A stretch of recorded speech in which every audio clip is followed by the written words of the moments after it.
मौका दिया। मैं आभार व्यक्त करता हूं आदरणीय बाबा क्रांति जी का, जो लगातार इस क्षेत्र में ही नहीं पूरे प्रदेश और देश में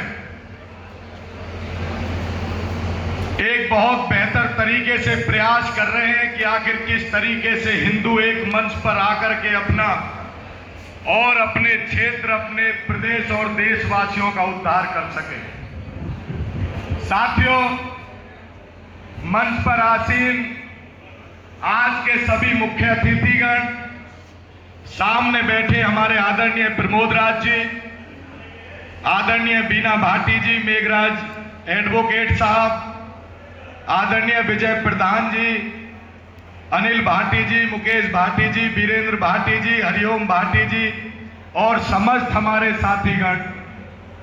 साथियों, इस दिवस को ऐतिहासिक दिवस इसलिए माना जाता है कि हमारी जो ये राजपूत समाज है, इस समाज को जगाने का काम और हम जिस व्यक्ति के नाम से पहचाने और जाने जाते हैं, आज हमारे पूजनीय महाराणा प्रताप जी की इस जयंती के दिवस पर जो ये प्रोग्राम हो रहा है, वास्तव में आज ककोड़वासी और पूरे क्षेत्र के जो इस समिति ने ये प्रोग्राम का आयोजन किया है, आप काबिले तारीफ के काबिल हैं।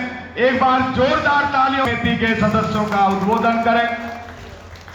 साथियों, आज जिस तरीके की राजनीति हो रही है, सभी जातियां अपने अपने आपस में बड़े प्रेम के साथ एक दूसरे को आगे बढ़ाने का प्रयास कर रही हैं। बहुत जरूरी हो जाता है कि अपने समाज को भी एकजुट करके अपने समाज की उन प्रतिभाओं को आगे लाने का प्रयास हम सबको करना चाहिए। बहुत जरूरी हो जाता है कि अगर कोई साथी क्षेत्र में रह करके जनता की सेवा करना चाहता है, अगर कोई चाहता है कि मैं आगे आकर के इस क्षेत्र का सम्मान करने के साथ साथ अपने क्षेत्र का, अपने प्रदेश का और देश का नाम रोशन करूं और जाना जाऊं कि ये बालक जो आज इस क्षेत्र में राजनीति कर रहा है वो एक राजपूत समाज से आता है, और हम लोगों का भी ये दायित्व है कि हम अपने परिवार के उस बालक को, बेटे को आगे बढ़ाने का काम करें।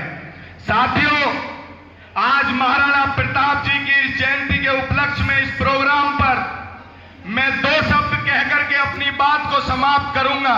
आपके और हम सबके प्रेरणादायी महाराणा प्रताप जी ने, आप सभी जानते हैं कि किस तरीके से अपने स्वाभिमान की रक्षा करते हुए घास की रोटी खा करके अपने आप को बलिदानियों के उस बलवान स्थिति में लाने का काम किया, जिसको लेकर के आज वो जाने जाते हैं।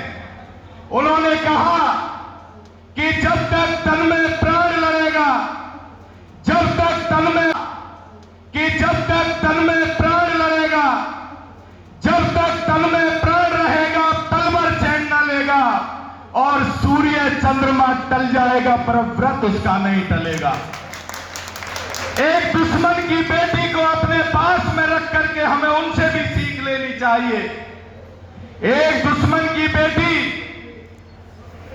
उन्होंने अपने साथ रख करके उसके स्वाभिमान की रक्षा की।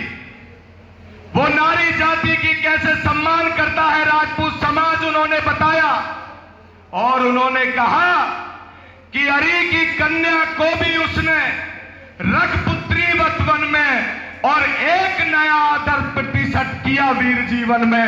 वो महाराणा प्रताप थे। हमें गर्व होना चाहिए कि हम उस जाति में पैदा हुए हैं जो जाति दूसरों की रक्षा करने के लिए जानी जाती है। अभी विधायक जी ने भी बताया कि हमेशा से राजपूत को जाना जाता है आगे रह करके सबका सम्मान करने के लिए। तो मेरा तो आपसे यही निवेदन है, इस तरह के सुंदर प्रोग्रामों का आयोजन करते रहिए, अपने समाज को जगाते रहिए। और एक विनती मैं आपसे कर रहा हूं, अगर आपके समाज का कोई भी बच्चा, आपका भाई, आपकी मातृशक्ति, आपका विधायक जहां कहीं भी अपने समाज का नाम रोशन करने का काम करे, आप लोग उसका सहयोग करिए। बहुत बहुत धन्यवाद। जय हिंद, जय भारत। एक नारा मेरे साथ लगाइए, भारत